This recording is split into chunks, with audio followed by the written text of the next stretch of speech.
গীবাতের কারখানা হচ্ছে চায়ের দোকান। গীবাতের কারখানা হচ্ছে চায়ের দোকান। আপনি একটা ভালো কথা শুনতে পাবেন না, আপনি একটাও ভালো কথা শুনতে পাবেন না।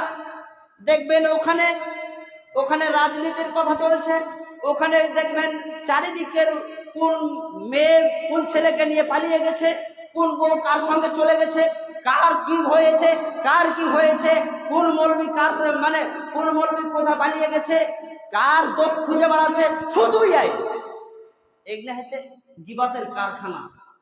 আপনি ভেবে দেখেছেন যে কথাটাকে আমি যে বলছি, কথাটাকে আগে না যাচাই বাছাই না করে আমি মানুষের সামনে আমি বলে বেড়াচ্ছি, এটা কি কত অপরাধ আপনি ভাবতে পারবেন না।